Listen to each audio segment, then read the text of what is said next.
أعوذ بالله من الشيطان الرجيم بسم الله الرحمن الرحيم قال تعالى في كلامه الكريم صبغة الله ومن أحسن من الله صبغة ونحن له عابدون صدق الله العظيم.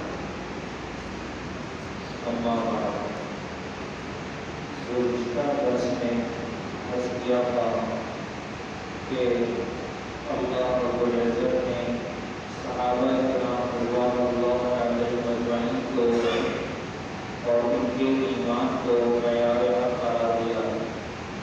جو ہم بہرحال حضرات صحابہ کرام رضوان اللہ علیہم اجمعین دین کے توسط سے ہم کو ملا ہے اور آپ تمام صحابہ کرام رضوان اللہ علیہم اجمعین کے ممنون جو حضرات نے عظیم کا قربانی اپنی اولاد، اپنی جان، اپنے مال کو اللہ کے حضور میں پیش کر کے ہمارے لیے لا الہ الا اللہ کو محفوظ کیا اور ایسا محفوظ کیا کہ آج تک کائنات میں لا الہ الا اللہ کی سزا بہرحال جاری ہے.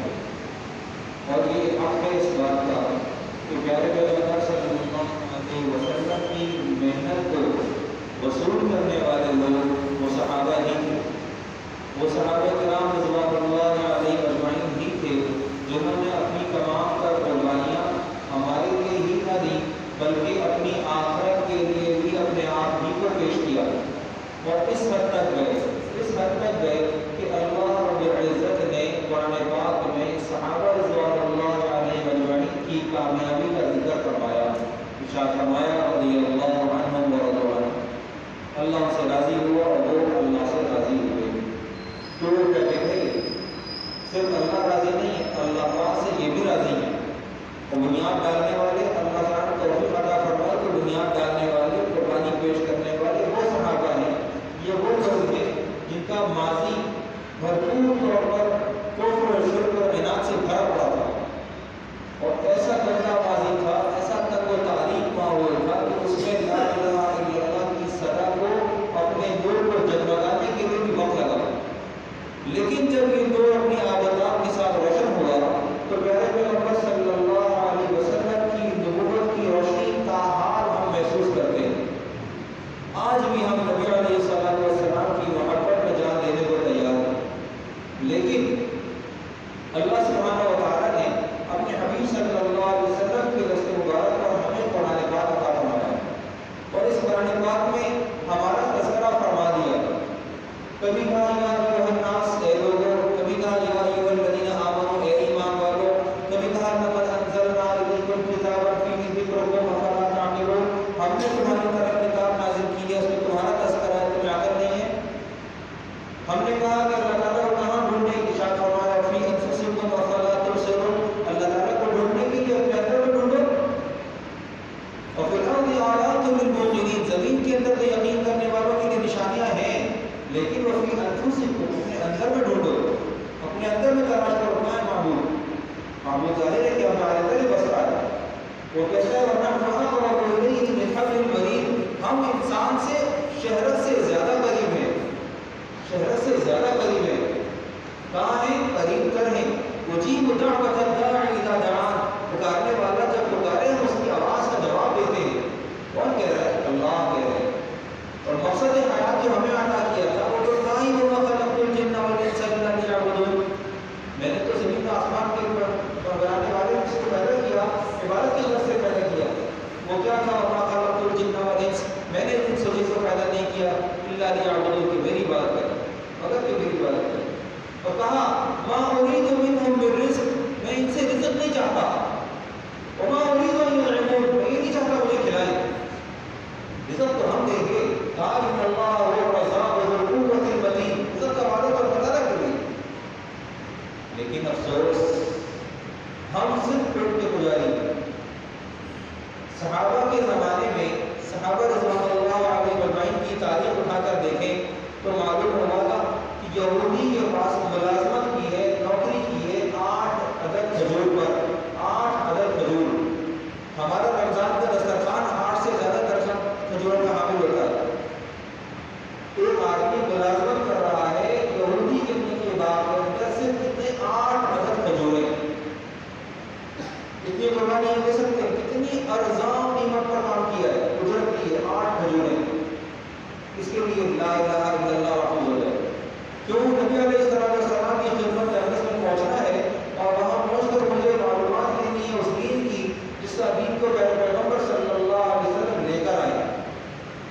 مجھے وہ دین وصول کرنا ہے۔ وَمَا كَانَ الْمُؤْمِنُونَ لِيَنفِرُوا كَافَّةً، تمام تر مومنین سارے کے سارے نہ چلے جائیں۔ فَلَوْلَا نَفَرَ مِنْ كُلِّ فِرْقَةٍ مِّنْهُمْ طَائِفَةٌ لِيَتَفَقَّهُوا فِي الدِّينِ، جماعتیں چلی جائیں لیکن ایک جماعت ایسی ہونی چاہیے جو نبی علیہ السلام کی خدمت میں موجود رہے تاکہ دین کو سیکھیں، تاکہ دین کو سیکھیں۔ ہمارا دین کے سیکھنے کا معیار تھوڑا مختلف ہے۔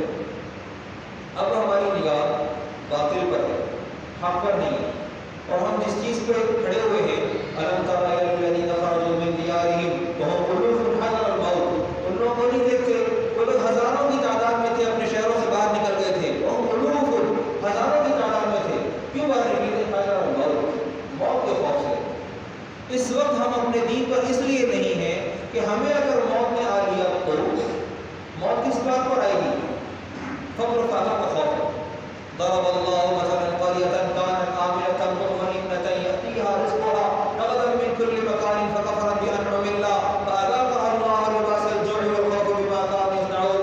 اللہ سبحانہ وتعالیٰ نے مثال بیان کی ایسی بستی کی جہاں کے بسنے والے، جہاں کے باسی لوگ وہ اطمینان سے زندگی گزار رہے تھے، پھر انہوں نے کیا کیا؟ انہوں نے اللہ تعالیٰ کی نعمتوں کا انکار کیا۔ پھر کیا ہوا؟ جب نعمتوں کا انکار کیا تو اللہ سبحانہ وتعالیٰ نے ان کو بھوک کا ذائقہ چکھایا، خوف چکھایا، اور ان کے اعمال کی وجہ سے سزا ملی، ان کے اعمال کی وجہ سے۔ ہم دنیا میں آئے تھے، اللہ تعالیٰ نے ہمارے لیے معیار حق صحابہ کو بنایا اور ارشاد فرمایا صبغۃ اللہ، اللہ کا رنگ، ومن احسن من اللہ صبغہ۔ میں نے پہلے عرض کیا تھا یہودیوں کے پاس، عیسائیوں کے پاس ایک بپتسمہ ہوتا تھا، وہ اپنی رسم کرتے تھے، یہ کہتے تھے کہ ہمارا بچہ جو ہے وہ اس رنگ میں رہنے کے بعد اب عیسائی ہو گئے۔ اللہ تعالیٰ نے رنگ جاری کرا، ارشاد فرمایا صبغۃ اللہ، اللہ کا رنگ، ومن احسن من اللہ صبغہ، اللہ سے زیادہ رنگساز، بہتر رنگساز کون ہوگا؟ ونحن له عابدون، ہم اللہ تعالیٰ کے رنگ میں رنگے ہوئے ہوتے۔ قرآن کہتا ہے ان اللہ اشتری من المؤمنین انفسهم واموالهم بان لهم الجنہ، اللہ تعالیٰ نے ایمان والوں سے ان کی جان، ان کا مال جنت کے بدلے خرید لیا ہے۔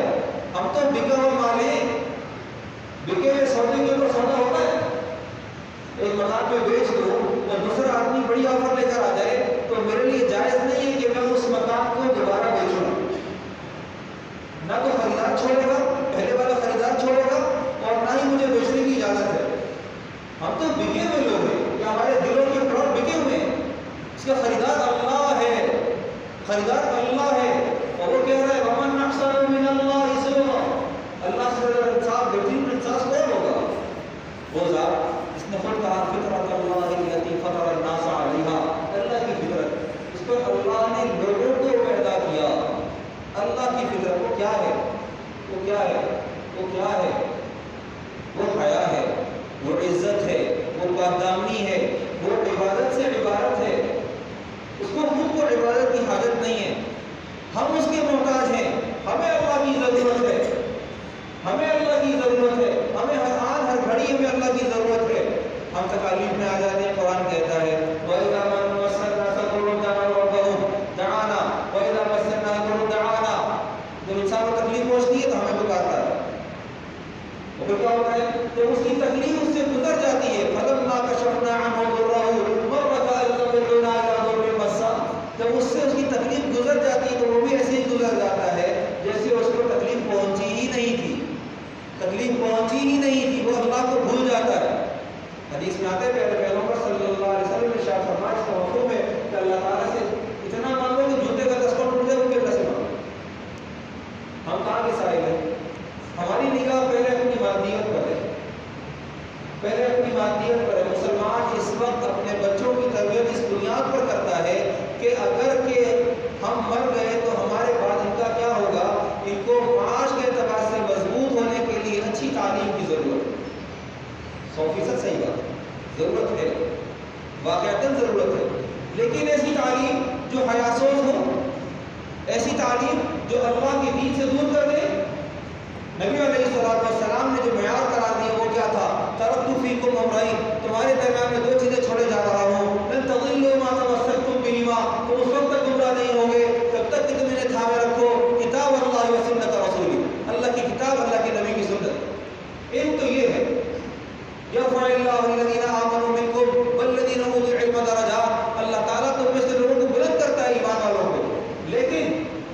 جن کو علم عطا کیا ان کے درجات اور بلند ہیں اور بلند ہیں.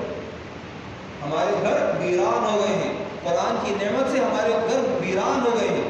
ہمارے گھروں میں اب صرف میڈیا ہے.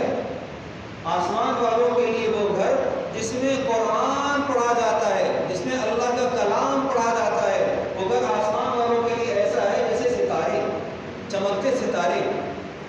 ہم زمین سے اوپر کو دیکھیں ستارے نظر آتے ہیں. خاص طور پر گاؤں دیہات میں چلے جائیں، آسمان اتنا بھرا ہوا ہے، اتنا بھرا ہوا ہے. وَلَقَدْ زَيَّنَّا السَّمَاءَ الدُّنْيَا بِمَصَابِيحَ وَجَعَلْنَاهَا رُجُومًا لِلشَّيَاطِينِ وَأَعْتَدْنَا لَهُمْ عَذَابَ السَّعِيرِ. ہم نے دنیا کے آسمان کو مزین کر دیا ہے، مصابیح، خوبصورت روشن دانوں سے، چمکدار فانوسوں سے اللہ نے اس کو روشن کیا.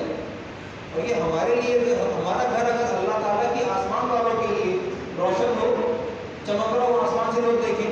ہمارا تذکرہ اللہ کے دربار میں ہو، فَاذْكُرُونِي أَذْكُرْكُمْ، تم میرا ذکر کرو میں تمہارا ذکر کروں گا. کون ذکر کرے گا؟ اللہ پاک ذکر کریں گے. کہاں ذکر کریں گے؟ اپنے فرشتوں کی مجلس میں. کہاں ذکر کریں گے؟ عرش پر. کس کا ذکر کریں گے؟ کہ اس شخص کا ذکر کریں گے جو اللہ کو زمین پر یاد کرتا ہے. یاد کرنے کا مطلب کیا ہے؟ اگر یہ مطلب ہے کہ مصلی پر چپک کے بیٹھے رہو اور اللہ تعالیٰ کی تسبیح پڑھتے رہو، یہ معنی بھی ٹھیک ہے، یہ معنی بھی ٹھیک ہے، لیکن یہ مطلب ہے نہیں. مطلب اس کا یہ ہے کہ آپ کی تمام تر زندگی، تمام تر معمولات حیات چلتے رہیں اور اللہ کے خوف کے ساتھ ہوں، اللہ کے تذکرے کے ساتھ ہوں، اللہ کے ذکر کے ساتھ ہوں، اللہ کے تعلق کے ساتھ ہوں، اللہ کے خوف کے ساتھ ہوں. یہ مطلب. باتھ روم جا رہا ہے اللہ کا دھیان ہے، وضو کر رہا ہے اللہ کا دھیان ہے، کھانا کھا رہا ہے اللہ کا دھیان ہے، سونے جا رہا ہے اللہ کا دھیان ہے، دروازے پر آنے والے سے بات کر رہا ہے اللہ کا دھیان ہے، راہ چل رہا ہے اس کو اپنی آنکھیں سنبھالنی ہے اللہ کا دھیان ہے. جب تک یہ اللہ کے دھیان کے ساتھ ہے کہ اللہ تعالیٰ کے ہاں اس کا ذکر ہو رہا ہے، اللہ تعالیٰ کے ہاں اس کا ذکر ہو رہا ہے. کیوں کر رہا ہے یہ اس لیے کر رہا ہے کہ مجھے اللہ دیکھ رہا ہے. اور جب یہ آدمی سوچ رہا ہو کہ مجھے اللہ دیکھ رہا ہے، وہ آدمی غلط کرے گا. غلط کیسے کرے گا؟ انی اخاف اللہ رب العالمین کا نعرہ تو شیطان لگاتا ہے. انسان کہاں لگا رہا ہے؟ شیطان انسان کو بہکاوے دینے کے بعد کہتا ہے کہ انی اخاف اللہ رب العالمین، میں اللہ رب العالمین سے ڈرتا ہوں. اور ہمارے خوف کا عالم کیا ہے؟ ہمارے خوف کا عالم کیا ہے؟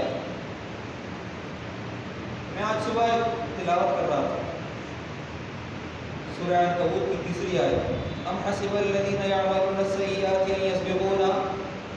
وہ لوگ جو گناہ کرتے جاتے ہیں وہ یہ سمجھتے ہیں کہ ہم ہمارے قابو سے باہر ہیں. ساء ما یحکمون، برا فیصلہ ہے جو یہ کرتے ہیں، برا فیصلہ ہے. ہمارے ہاں عام طور پر رواج کی یہ بات ہے، مزاج کی یہ بات ہے کہ گناہ کرنے کی ضرورت پڑ جائے تو گناہ شوق سے کرتے ہیں اور کہتے ہیں اللہ غفور الرحیم. اللہ غفور الرحیم ہے. اس آیت کو سمجھیں، یہ کیا کہہ رہی ہے؟ ام حسب الناس، لوگوں نے گمان کر لیا ہے. کیا کریں؟ یعملون السیئات، گناہ کرتے جائیں. ان یسبقونا، وہ ہمارے قابو سے باہر ہیں. وہ تو اللہ، ہم تو کہہ رہے ہیں اللہ غفور الرحیم ہے اور اللہ کہہ رہے ہیں ہمارے قابو میں ہے. اللہ پاک یہ تو نہیں کہہ رہا تم گناہ کر کے آؤ میں غفور الرحیم معاف کر دوں گا. اللہ تعالیٰ تو یہ کہہ رہے ہیں کہ اگر تم گناہ کر رہے ہو تو یاد رکھنا ہمارے قابو میں ہو، ہمارے دست قدرت میں ہو، باہر نہیں ہو، باہر نہیں ہو، ہمارے دست قدرت میں ہو. بے شک ہم غفور الرحیم ہے، ہماری رحیمی اپنی جگہ برقرار ہے، اس میں کوئی کمی نہیں ہے. لیکن یاد رکھیے گا کل امتی معافا الا المجاہرین، تمام تر امتیوں کو معاف کر دیا جائے گا سوائے کون؟ بغاوت کرنے والے. بغاوت کرنے والے. بغاوت کرنے والا کون ہے؟ ہر وہ شخص باغی ہے جو اللہ کے فیصلے کے سامنے کھڑا ہوتا ہے، حق میں نہیں کھڑا ہوتا، خلاف کھڑا ہوتا ہے، اللہ کے فیصلے کے خلاف کھڑا ہوتا ہے. بہت سارا معاشرہ ہے، بہت سارا معاشرہ ہے. آپ یقین کریے قرآن پاک صرف الفاظ میں رہ گیا. بلکہ میں عرض کروں، ایک ماہ پہلے میں نے اس الماری کی صفائی شروع کی. مجھے 30 پاروں والا قرآن پاک اجزاء جو قرآن خوانی میں استعمال ہوتا ہے ایسا ملا کہ آپ یقین کریے کوئلے سے ذرا سا کم کالا تھا اور اس کو آگ نے جلایا نہیں تھا، اس کو پھپھوندی لگ گئی تھی. تو قرآن تھا کہ ہمارے گھروں سے نکلا تھا اور رخصت کیا، ہماری مسجد میں لا کر رکھ دیا، اچھا ہوا ہمارے پاس لے کر آیا، کہیں کچرے میں نہ ڈال دیا۔ لیکن یاد رکھیں اگر یہ قرآن پاک ہمارے گھروں سے ایسے رخصت ہو رہا ہے، اللہ کی قسم ہمارے دلوں سے رخصت ہو جائے گا، یقین کر لیجیے ہمارے دلوں سے رخصت ہو جائے گا، اس کے بعد اور کچھ نہیں بچے گا۔ یہ قرآن اگر ہمارے درمیان میں ابھی موجود ہے، یہ صرف اتنا ہی ہے کہ ہم الفاظ کی حدود تک چل رہے ہیں، کاش کہ ہماری زندگیوں میں آ جائے۔ آپ یقین کیجئے کہ زندگی بنانے کا نسخہ قرآن ہے، اور ہم جس نسخے کے پیچھے بھاگ رہے ہیں وہ باطل ہے، وہ باطل ہے، اللہ کی قسم باطل ہے۔ اللہ سبحانہ و تعالیٰ قبر میں ہم سے جس چیز کا سوال کرے گا وہ 3 باتیں ہوں گی۔ کیا کہتے ہو اس ذات کے بارے میں؟ کیا جواب ہوگا ہمارا؟ کون تمہارا پالنے والا ہے؟ رب۔ کیا ہے ہمارا جواب؟ پیسہ، عزت، دولت، دکان، فیکٹری؟ کیا جواب ہمارا؟ اپنے آپ کو اپنی عدالت میں کھڑا کر کے سوچیں، اپنے ایمان کو ٹٹول کر دیکھیں۔ رات کو اندھیرے میں اپنے ہی پلنگ کے نیچے لیٹ جائیں اور کمرے کی لائٹ بند کر دیں، 1 لمحے کے لیے تصور کر لیں کہ یہ میری قبر ہے، اسرائیل آ گئے ہیں، اب میں جا چکا ہوں، اب میری روح کہاں اٹکی ہوئی ہے۔ 1 لمحے کے لیے ذرا سا مراقبہ کر کے دیکھیں، یقین آ جائے گا کہ اللہ مجھ سے کتنا نزدیک ہے اور میں اللہ سے کتنا دور ہوں۔ اللہ سبحانہ و تعالیٰ سمجھنے کی توفیق عطا فرمائے، وَنَحْنُ لَهُ عَابِدُونَ کو سمجھنے کی توفیق عطا فرمائے۔ وآخر دعوانا الحمد للہ رب العالمین۔ اذان ہو گئی۔